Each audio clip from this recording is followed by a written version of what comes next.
ప్రముఖ senior IPS AB Venkateswararao గారికి posting ఇవ్వాలి అంటూ నిన్న హైకోర్టు ఆదేశాలు జారీ చేసినటువంటి నేపథ్యంలో ఆంధ్రప్రదేశ్ ప్రభుత్వం ఏబి వెంకటేశ్వరరావు గారికి ఈరోజు పోస్టింగ్ ఇవ్వబోతుంది. ఈరోజు ఆయన స్టేషనరీ అలాగే స్పోర్ట్స్ కమిషనర్ గా ఆయన బాధ్యతలను చేపట్టబోతున్నారు. మధ్యాహ్నం 1 గంటకు ఆయన బాధ్యతలు చేపట్టి సాయంత్రం 5 గంటల తర్వాత ఆయన రిటైర్మెంట్ ప్రకటించే అవకాశం ఉన్నట్లుగా మనకైతే సమాచారం అందుతుంది.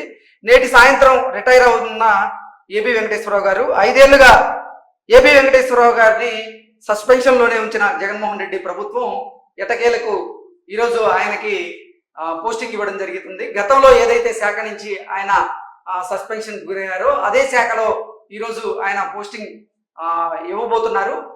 ఈరోజు 1 గంటకు ఆయన బాధ్యతలను చేపట్టి 5 గంటల తర్వాత ఆయన పదవి విరమణ తీసుకోబోతున్నటువంటి నేపథ్యంలో ఈ అంశం మీద మనం విశ్లేషణ చేసుకునేటువంటి ప్రయత్నం చేద్దాం. ప్రస్తుతం మనతో పాటు ఉన్నారు ప్రముఖ రాజకీయ విశ్లేషకులు, ప్రముఖ సీనియర్ జర్నలిస్ట్ దుర్గా వడ్లమణి గారు. వారితో మాట్లాడదాం. దుర్గా, హాయ్ అండి.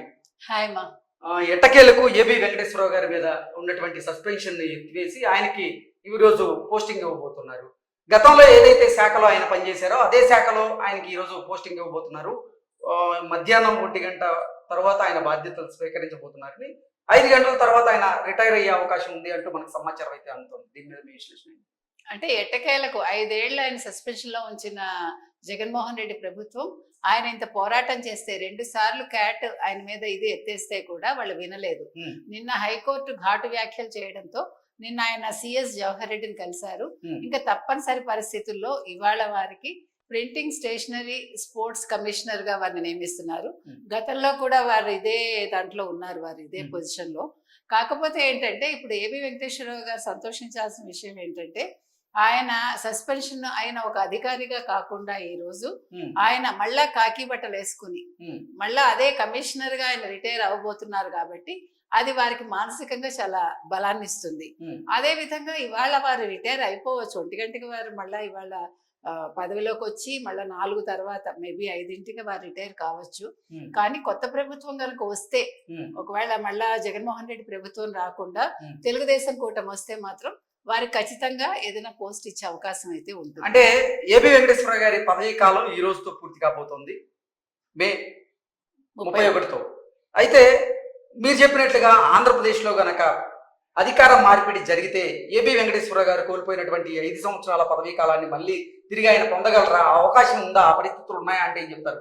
అంటే దాని మీద ఎగ్జాక్ట్ గా మనం చెప్పలేమండి. వారు కోర్టుకి వెళ్ళి ఏమన్నా మళ్ళా తెచ్చుకుని దాని మీద ఏదైనా ఫర్దర్ గా ఇలా ఇవ్వచ్చు అని ఏదైనా తెచ్చుకుంటే వారికి ఇవ్వచ్చు. లేదు, ఇప్పుడు ఎలాగ జీతం ఈ 4.5 సంవత్సరాలకి ఇచ్చేసేమని చెప్పారు కాబట్టి ఇప్పుడు జీతం అయితే తీసేసుకుంటారు. అలాంటప్పుడు వారికి మళ్ళా 4.5 సంవత్సరాలకి తగ్గట్టుగా ఇవ్వలేకపోవచ్చు. కాకపోతే వారిని ఏదైనా ఒక సలహాదారుగా నియమించుకునే అవకాశం అయితే మీరు చెప్పిన అధికార మార్పిడి జరిగితే కొత్త ప్రభుత్వానికి ఉంటుంది. అంతే తప్ప నాకు తెలిసి 4.5 సంవత్సరాలు వారు కంటిన్యూ అవడానికి అయితే అవకాశం ఉండకపోవచ్చు. కాకపోతే నేను మనం దీని మీద మాట్లాడుకున్నప్పుడు ఒకవేళ జగన్మోహన్ రెడ్డి ప్రభుత్వం ఇవాళ వారికి పదవి ఇవ్వకపోతే ఏంటి అని అనుకున్నాం మనం. అప్పుడు సిఎస్ ఇబ్బందుల్లో పడి ఉండేవాళ్ళు, ప్రభుత్వం కూడా ఇబ్బందుల్లో పడి ఉండేది. సిఎస్ ని అరెస్ట్ చేసేదాకా వెళ్ళుంటారేమో అని కూడా మనం వార్తలు చెప్పుకున్నాం. ఏబి వెంకటేశ్వర గారి మీద కక్షి సాధింపు చర్యల్లో భాగంగానే ఆయన మీద సస్పెన్షన్ విధించింది ఆంధ్రప్రదేశ్ ప్రభుత్వం కూడా కొన్ని వార్తలు వచ్చినటువంటి నేపథ్యంలో ఆయన క్యాట్ ని ఆశ్రయించడం, క్యాట్ ఆ సస్పెన్షన్ ని ఎత్తివేస్తూ ఉత్తర్వులు జారీ చేయడం, అయితే ఆంధ్రప్రదేశ్ ప్రభుత్వం ఆ ఉత్తర్వులను సవాల్ చేస్తూ హైకోర్టుకు వెళ్ళడం, హైకోర్టులో కూడా ఏబి వెంకటేశ్వరరావు గారికి అనుకూలంగా తీర్పు రావడంతో ఈ రోజు ఆంధ్రప్రదేశ్ ప్రభుత్వం ఇక తప్పక ఆయనకు పోస్టింగ్ ఇవ్వాల్సినటువంటి పరిస్థితి మనం చూస్తూ ఉన్నాం.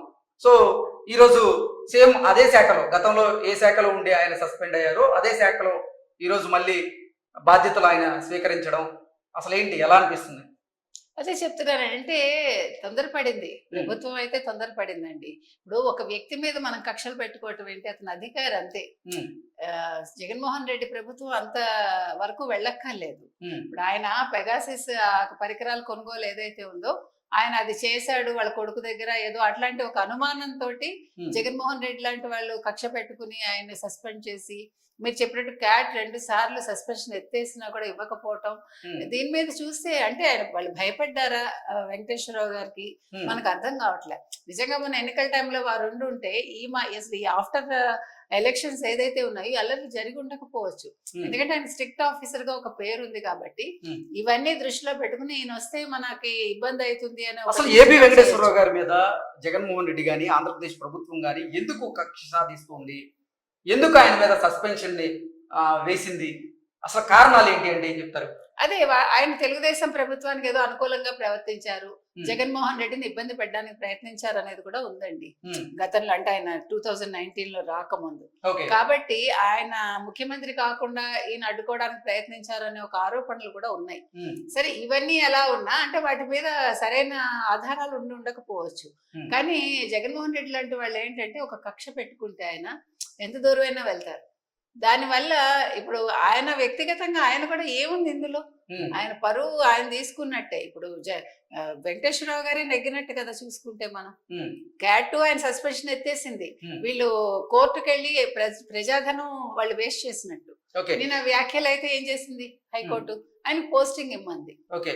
వైఎస్ వివేకానంద రెడ్డి మరణం ఉన్నటువంటి కొన్ని కోణాలను ఏబి వెంకటేశ్వరరావు గారు బయటికి తీసుకొచ్చారు. అందుకే జగన్మోహన్ రెడ్డికి ఏబి వెంకటేశ్వరరావు గారికి మధ్య ఒక దూరం ఉంది అంటూ కొన్ని వార్తలు అయితే గతంలో వచ్చాయి. వాటి మీద ఏమంటారు? కరెక్ట్, మీరు బాగా చెప్పారు. వైఎస్ వివేకానంద రెడ్డి హత్యకు సంబంధించిన వివరాలు ఈయన దగ్గర ఉన్నాయి అనేది జగన్మోహన్ రెడ్డి గారి ఒక అనుమానం కావచ్చు, లేదా ఆధారాలు ఉండొచ్చు, మనకు తెలియదు. అది వెంకటేశ్వరరావు గారి దగ్గర అయితే ఉన్నాయి. అందుకే ఆయన పోస్టింగ్ ఇస్తే దాని మీద మళ్ళీ ఫర్దర్ గా మొత్తం బయటకు వస్తాయి ఎలక్షన్స్ టైంలో అని ఆ ఒక రీజన్ తో కూడా వారికి సస్పెన్షన్ వాళ్ళు ఎత్తేయకుండా ఉంచారు అనేది కూడా ఉందండి. ఇప్పుడు వారి దగ్గర అయితే వివరాలు ఉన్నాయనేది మరి అందరికీ తెలిసిన విషయం. మరి ఫర్దర్ గా ఆయన దాన్ని ఏం చేస్తారు వెంకటేశ్వరరావు గారు, లేదు ఇవాళ రిటైర్ అయిపోయాక అధికార మార్పిడి జరిగి కొత్త ప్రభుత్వం కనుక వస్తే అప్పుడు దాని మీద చర్యలు తీసుకుంటారా, ఆ విషయాలన్నీ బయటకు వస్తాయి అనేది మన ఎదురు. ఓకే. ఇప్పుడు కనుక ఆంధ్రప్రదేశ్ లో అధికార మార్పిడి జరిగి జూన్ 4 తర్వాత కొత్త ప్రభుత్వం అంటే కూటమి గనక అధికారంలోకి వస్తే ఏబి వెంకటేశ్వరరావు గారికి ఏదైనా పదవి వచ్చేటువంటి అవకాశం ఉందా, ఆ పరిస్థితులు ఉన్నాయా అంటే ఏం చెప్తారు? ఉండొచ్చండి, ఖచ్చితంగా ఇస్తారు. ఈ వివరాలు కనుక ఉండుంటే ముందు ఈ కేసు మీద ఫర్దర్ గా ముందు ఎంక్వైరీస్ జరుగుతాయి.